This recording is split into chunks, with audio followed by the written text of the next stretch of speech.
नमस्कार दोस्तों, आपका स्वागत करता हूं हीलिंग भारत में। आज हम बताएंगे सपनों के बारे में। सपनों का भी कारण होते हैं, किस प्रकार का सपना आपको आ रहा है और किस दोष के असंतुलन के कारण ऐसा हो रहा है। वात के कारण सपने अलग आते हैं, पित्त के कारण सपने अलग आते हैं और कफ के कारण सपने अलग आते हैं। सभी के कारण अलग अलग हैं, उपचार भी अलग अलग हैं। तो इस वीडियो में जानिए आप सपनों के कारण और उनको कैसे खत्म किया जा सकता है। सपने देखना अच्छी बात है, परंतु जब सपनों की हद बहुत ज़्यादा बढ़ जाती है और रात को वो आपकी नींद को डिस्टर्ब करने लगती है, तो उससे जो है आपकी मानसिक शांति जो है भंग हो जाती है। तो आयुर्वेद में जो है सपनों को मन, आत्मा और तीनों दोषों वात पित्त कफ से जोड़कर दिखाया गया है। और जब भी कोई दोष वात पित्त कफ में से आपका असंतुलित होता है तो आपको उसी प्रकार के सपने आने शुरू हो जाते हैं। तो यदि हम जान लेंगे कि आपको किस प्रकार का सपना आया हुआ है और इस प्रकार का सपना जो है किस दोष के संतुलित होने से आता है, तो आप उसका निवारण जो है घर पर ही कर सकते हो और अपनी नींद और अपनी शांति को भंग होने से बचा सकते हैं। तो सबसे पहले हम बात करेंगे दोषों की। दोष में जो है सबसे पहले जब वात दोष के कारण आपके वो सपने आते हैं तो उसमें आपको कौन कौन से सपने आएंगे। तो वात मतलब हवा का एक रूप है, हवा वायु बढ़ जाती है शरीर में। तो आपको जो सपने आएंगे वो उड़ने के सपने आएंगे, मतलब जैसे बंदा हवा में उड़ रहा है, या ऊंचाई से गिरने के सपने आएंगे, या आपको डरावने और बेचैन कर देने वाले सपने आएंगे, या आपको बार बार चलने के, भागने के, दौड़ने के, जैसे हवा जो है बहुत तेजी से चलती है ऐसी तेज भागने के, तेज दौड़ने के सपने आएंगे। अजीब आकृतियां आपको दिखने लगेंगी, डरावनी सूरतें आपको दिखने लगेंगी, भूत प्रेत आपको सपनों में दिखने लगते हैं। अब इसका कारण क्या है कि आपका वात दोष बढ़ा और उसके कारण आपको सपने ये ऐसे दिखाई देने लगे। तो वात दोष के कारण ऐसे सपनों का जो कारण है वो है अत्यधिक यदि चिंता आपके अंदर है, अस्थिर मन है आपका, मतलब मन जो है स्थिर नहीं रहता, कभी चंचल मन बना रहता है, कभी उस विषय में ज्यादा सोचना, कभी उस विषय में ज्यादा सोचना, या सूखा आहार यदि आप ज्यादा लेते हो, या बासा खाना यदि आप ज्यादा खाते हो, यदि आप जो है अधिक उपवास करते हो, बार बार व्रत रखते हो, यदि आप जो है नींद कम लेते हो, प्रॉपर जो है 7 से 8 घंटे की जो नींद लेनी चाहिए वो नहीं लेते, तो आपको जो है शरीर में वात दोष बढ़ जाता है और इस प्रकार के स्वप्न आपको दिखाई देने लगते हैं। अब इसके उपचार की बात करेंगे, कैसे आप जो है वात दोष के कारण जो सपने आपको दिखाई दे रहे हैं हवा में उड़ने के आदि, उनको कैसे आप दूर कर सकते हो। तो मेरी वीडियो मैंने पहले भी वात दोष पे जो वीडियो बनाई थी उसमें बोला था कि वात दोष को खत्म करने का सबसे जो अच्छा और इजी माध्यम है वो है तिल के तेल की मालिश।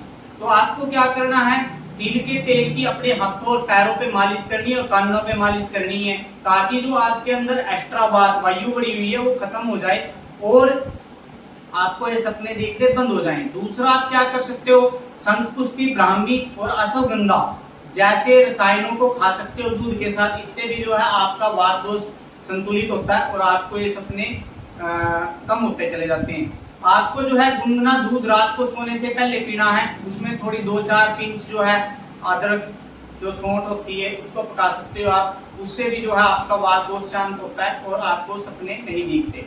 वात हर चूर्ण या 10 मूला रिष्ट या 10 मूल क्वाथ या हींग वाष्टक चूर्ण आप सेवन कर सकते हो, उससे भी आपके जो है वात दोष कम होकर के सपने देखने बंद हो जाते हैं। अब दोस्तों हम बात करेंगे पित्त दोष के कारण आपको जो सपने दिखाई देते हैं उसके विषय में। अब पित्त का मतलब क्या होता है, अग्नि, मतलब गर्मी बढ़ जाना शरीर में। तो जब गर्मी बढ़ेगी तो सपने कैसे दिखाई देंगे, हमें आग के, कहीं पे आग लगी है ऐसे सपने, बिजली कड़कने के सपने, सूरज की बहुत तेज रोशनी के सपने, गर्मी से जुड़े सपने आने लगेंगे। और गर्मी बढ़ने से, हीट बढ़ने से शरीर में जो है आदमी लड़ाई झगड़ा करता है, तो ऐसे ही आपको सपनों में भी लड़ाई झगड़े के सपने आएंगे। रक्त भी लाल रंग का होता है, लाल रंग भी जो है हिंसा का प्रतीक है और वो भी गर्मी का प्रतीक है। तो रक्त के सपने आएंगे, खून के, और आपको हिंसा और क्रोध के सपने आएंगे, स्वयं को किसी में जलता हुआ। तो आप जानेंगे कि पित्त दोष जो है बढ़ने के कारण जो सपने आते हैं उनका कारण क्या है। तो तीखा खाना, यदि आप मिर्च मसाले वाला भोजन करते हो या अधिक नमक खाते हो या खट्टा भोजन ज्यादा करते हो या गुस्सा वगैरह क्रोध वगैरह ज्यादा करते हो या अधिक समय तक धूप में काम करते हो तो आपका पित्त दोष बढ़ जाता है, जिससे कि आपको जो है पित्त दोष से रिलेटेड सपने आने लगते हैं। तो अब इसका उपचार कैसे करेंगे, तो मैंने अपनी वीडियो में बताया था पीछे कि पित्त दोष को संतुलित करने का सबसे अच्छा माध्यम है देसी गाय का घी। तो देसी गाय का घी सबसे अधिक मात्रा में सेवन करना है, दूध में गिरा के उसको पीना है और शीतल औषधियों का सेवन करना है। शीतल औषधियां कैसे, जैसे स्थावरी, अमल की, यष्टि मधु वगैरह औषधियों का सेवन करना है अधिक से अधिक, और ठंडा दूध पीना है, मिश्री मिक्स करके दूध पीना है। आप पित्तहर चूर्ण या अविविक्तिकर चूर्ण जो एसिडिटी में भी काम आता है उसका भी सेवन कर सकते हो, और चंद्रप्रभावटी वगैरह का सेवन भी आप कर सकते हो, जिससे पित्त दोष की शांति होगी और आपको जो है पित्त दोष से रिलेटेड जो है सपने आने बंद हो जाएंगे। दोस्तों अब हम बात करेंगे कफ दोष के संतुलन के कारण जो सपने आते हैं। जैसे कि आप सभी को पता है कि कफ दोष जो है पानी और मिट्टी का मेल होता है, तो आपको किस प्रकार के सपने आएंगे, आपको ज्यादा पानी से रिलेटेड सपने आएंगे, बर्फ से रिलेटेड सपने आएंगे, वर्षा होती हुई ऐसे सपने आएंगे, या झील के, नहरों के, नदियों के आदि के या समुद्र के सपने आएंगे। आपको शरीर में भारीपन महसूस होगा, क्योंकि कफ से भारीपन होता है, तो शरीर सोते हुए भी आपको भारीपन महसूस होगा और सोते हुए भी ऐसे सपने आएंगे जैसे आप आलसी हो गए हो, और अत्यधिक सोने के सपने आपको आएंगे और आराम से जुड़े हुए ज्यादा सपने आएंगे, जैसे आप आराम कर रहे हो, हर टाइम लेटे हो। जैसे कफ दोष जो है आप सभी को पता है कि कफ दोष जो है स्नेह का, प्रेम का प्रतीक है, तो आपको सपनों में भी स्नेह, प्रेम आदि के सपने आएंगे।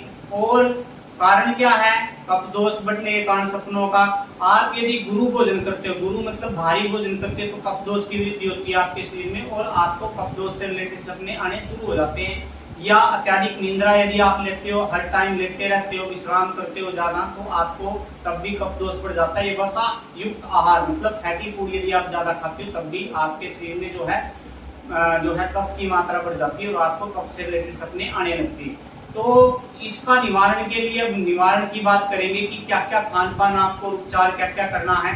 तो आपको जो है हल्का भोजन करना है, मतलब आपको हल्का हल्का भोजन करना है ताकि कफ दोष की शांति हो सके। और कफ दोष की वीडियो में मैंने बताया था कि कफ दोष को संतुलित करने का सबसे अच्छा जो माध्यम है वो है शहद।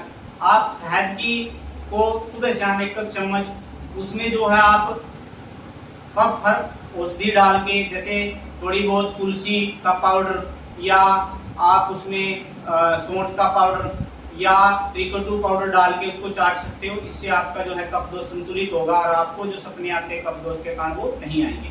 गुनगुना पानी पीना है और आपको गर्म दूध में हल्दी डाल के रात को पीनी है और नियमित व्यायाम करना है। और उष्ण मतलब गर्म जल में आपको स्नान करना है, ठंडे में स्नान नहीं करना। अब यदि आप इन तीनों दोषों को नहीं पहचान पाते तो मैं एक सिंपल सा कॉम्बिनेशन सभी के लिए बता देता हूँ। यदि किसी को ज्यादा सपने आते हैं तो त्रिफला का सेवन रात को दूध के साथ करें ताकि पेट की सफाई हो और सारे दोष जो हैं शांत हो सके। और आपको ज्यादा से ज्यादा ध्यान और आसन वगैरह करने हैं। ब्राह्मी घृत का सेवन आपको ज्यादा से ज्यादा करना है ताकि आपका मन शांत रह सके और डोपामिन जो हार्मोन होता है वो संतुलित रह सके और मन को शांति मिल सके। और कुछ औषधियां हैं जो दिमाग को तेज करती है, जैसे ब्राह्मी, शंखपुष्पी और जटामांसी आदि औषधियों का जो है सेवन करना है।